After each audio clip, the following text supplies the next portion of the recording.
ఆక్రమణకారి నిస్సహాయంగా నిలబడిన ఒక భారతీయ యువకుడి చెప్పపై కసితో ఒక్కడికి చుట్టూ ఉన్న గాలి ఒక్కసారిగా నిశ్శబ్దమైంది. అయితే ఆ నిమిషమే ఆ యువకుడిలో ఆత్మాభిమానం పౌరుషమైన నిలిచింది. అధికారం భయం లేకుండా తన శక్తిని కూడదీసుకొని అదే వేగంతో ఆ తెల్లదొర చెప్పపై వందే మాతరం పైన ముస్లింలకు బొచ్చగింపులే. అంటే వందే మాతర గీతం సంబంధించి అందులో ఉండే కొన్ని పదాల గురించి ముస్లిం వాళ్ళకి ఆ మతం వాళ్ళకి నచ్చని ధోరణిలో ఉంది అనే విధంగా దానికి నెహ్రూ గారు సుభాష్ చంద్రబోస్ గారికి అప్పట్లో లేఖ రాసి మీరు దాన్ని కొన్ని పదాలు తొలగించాలనే విధంగా కూడా దాన్ని సిఫార్సు చేశారట.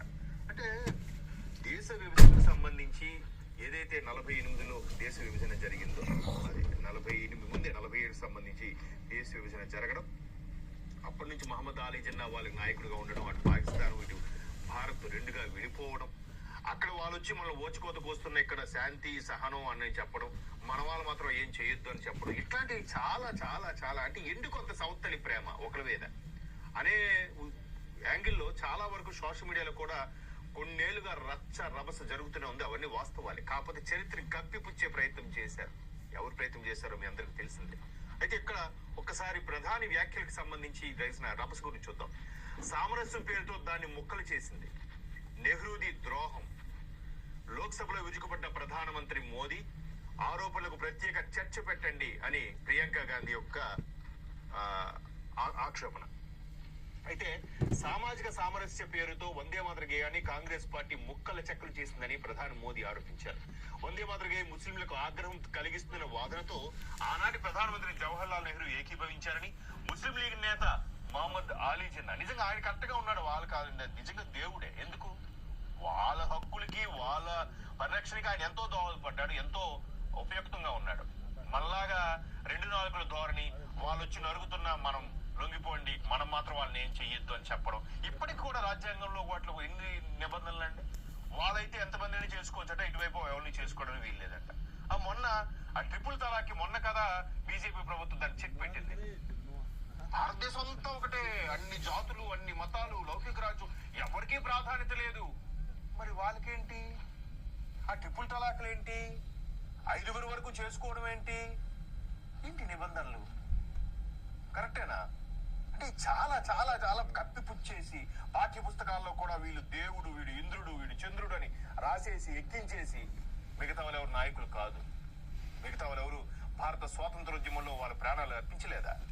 నిజంగా సుభాష్ చంద్రబోస్ గాని బ్రిటిష్ వాళ్ళ గుండెలో వణుకు పుట్టించకపోతే 47లో కూడా స్వాతంత్రం వచ్చేది కాదేమో. వందే మాతరం పైన ముస్లింలకు బొచ్చగింపులే.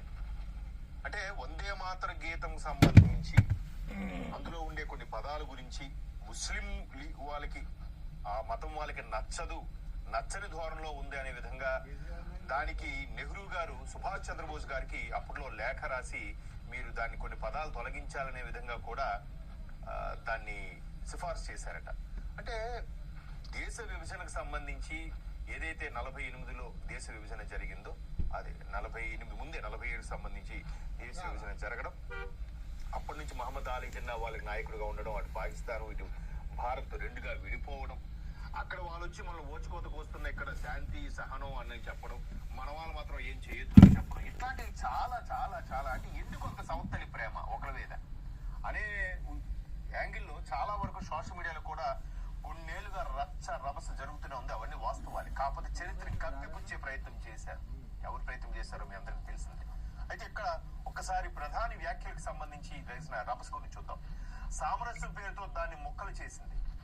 నెహ్రూది ద్రోహం, లోక్సభలో విరుచుకుపడ్డ ప్రధానమంత్రి మోదీ, ఆరోపణలకు ప్రత్యేక చర్చ పెట్టండి అని ప్రియాంక గాంధీ యొక్క ఆక్షేపణ.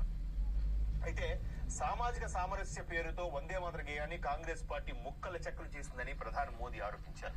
వందే మాతర గేయం ముస్లింలకు ఆగ్రహం కలిగిస్తున్న వాదనతో ఆనాటి ప్రధానమంత్రి జవహర్ లాల్ నెహ్రూ ఏకీభవించారని ముస్లిం లీగ్ నేత మహమ్మద్ అలీ జిన్నా, నిజంగా ఆయన కరెక్ట్గా ఉన్నాడు, వాళ్ళు కాదు, నిజంగా దేవుడే. ఎందుకు?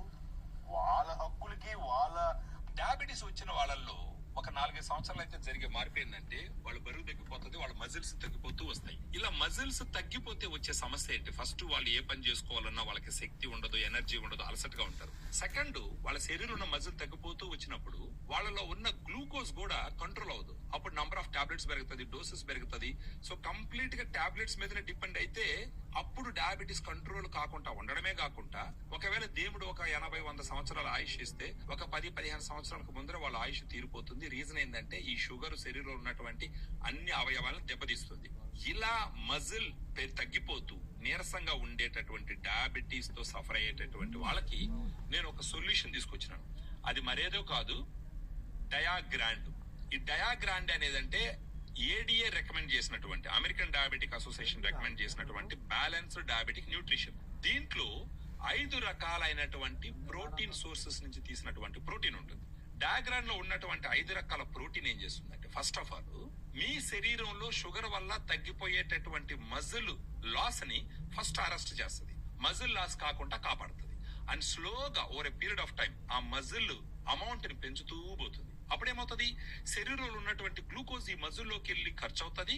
అడిషనల్ గా ఎక్కువగా ఉన్నటువంటి గ్లూకోజ్ ఈ మజిల్లోకి వెళ్ళి మజిల్లో స్టోర్ అవుతుంది. సెకండ్, దీంట్లో 5 రకాల protein sources, whey, casein, soya, brown rice, green pea. ఈ 5 రకాల సోర్సెస్ ఆఫ్ ప్రోటీన్ ఉండడం వల్ల, గుడ్ అమైనో యాసిడ్ ప్రొఫైల్ ఉండడం వల్ల ఈ మజిల్స్ తొందరగా పెరుగుతాయి. ఉదయాన్నే టిఫిన్ చేస్తాం, ఏదో చట్నీ బాగుందనో, సాంబార్ బాగుందనో 2 ఇడ్లీ తినేది ఒక 4-5 ఇడ్లీ తింటాం. ఇమ్మీడియట్ గా గ్లూకోజ్ లెవెల్స్ స్పైక్ అప్ అవుతాయి. ఇక్కడ మిమ్మల్ని కాపాడడానికి డయాగ్రామ్ ఎలా ఉపయోగపడుతుందంటే, డయాగ్రామ్ లో వే ప్రోటీన్ ఉంటుంది. ఈ వే ప్రోటీన్ ఏం చేస్తుందంటే ఇన్సులిన్ ని సమర్థవంతంగా పనిచేసే విధంగా చేస్తుంది. సో మనం బ్రేక్ఫాస్ట్ కు ముందర 2 లెవెల్డ్ స్కూప్ 120 ml వాటర్ లో కలుపుకొని తాగుతాం. ఇప్పుడు ఒకవేళ 2 ఇడ్లీ 3 ఇడ్లీ మీరు ఎక్స్ట్రా తినేసినారు అనుకోండి, ఈ డయాగ్రామ్ లో ఉండేటటువంటి వే ప్రోటీన్ ఏం చేస్తుందంటే ఇన్సులిన్ ని సమర్థవంతంగా పనిచేసేటట్టు చేస్తుంది. ఆబ్వియస్ గా పెరిగినటువంటి గ్లూకోజ్ శరీరం లోపల అంటే మజిల్ లోపలికి వెళ్ళిపోయి అది ఇమ్మీడియట్ గా షూటప్ అవ్వకుండా కాపాడేదానికి ఉపయోగపడుతుంది. తర్వాత దీంట్లో ఉన్నటువంటి మిగతా 4 రకాల ప్రోటీన్లు, casein, soya, brown rice, green P, రోజు మొత్తం మీరు ఎనర్జెటిక్ గా ఉండే విధంగా ఉపయోగపడుతుంది. అది కాకుండా ఈ ప్రోటీన్ తీసుకోవడం వల్ల ప్రోటీన్ డైజెస్ట్ అవ్వడానికి మీ బాడీ కూడా ఎక్కువ క్యాలరీస్ ని బర్న్ చేస్తుంది.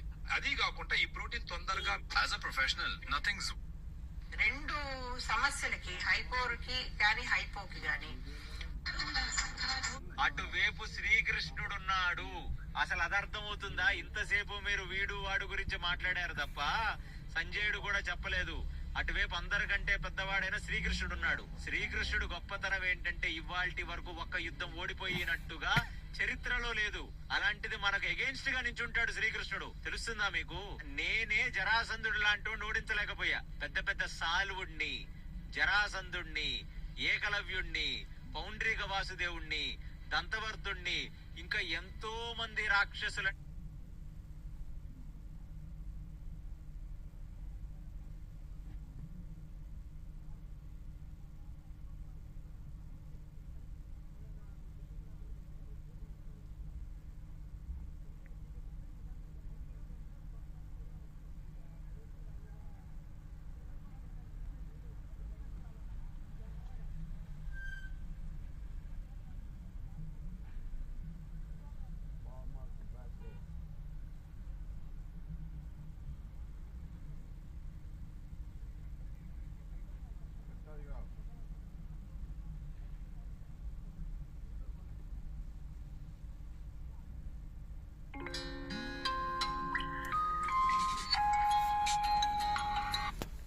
సార్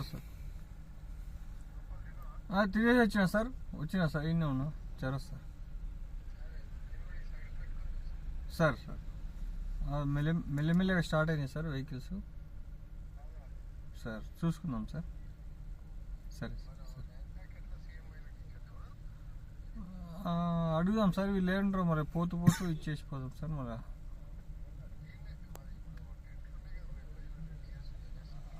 అవును సార్, అవును. ఓకే సార్, వెళ్తూ ఇచ్చేసిపోదాం సార్. సరే సార్. ఉంది సార్, ఎస్ఐ దగ్గర ఉంది. అవును సార్, ఉన్నాయి సార్. సరే సార్.